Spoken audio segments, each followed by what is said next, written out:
Hi there, my name is Connie Farlow and I'm a project manager here at imageOne. When looking for a managed print service partner, there's a few key things to look out for.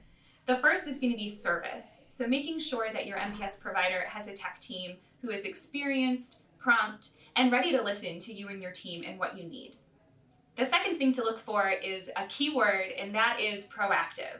So making sure that they have proactive toner, proactive service, and also a proactive strategy to help you and your team reduce print. The last thing to look for would be an optimization strategy. So your managed print service provider should be coming in more than just once every 3 to 5 years to help you refresh your equipment. They should be coming in and meeting with you on a monthly or quarterly basis to learn about how your business is changing and how your team is changing, and make sure that they're ready to support that growth.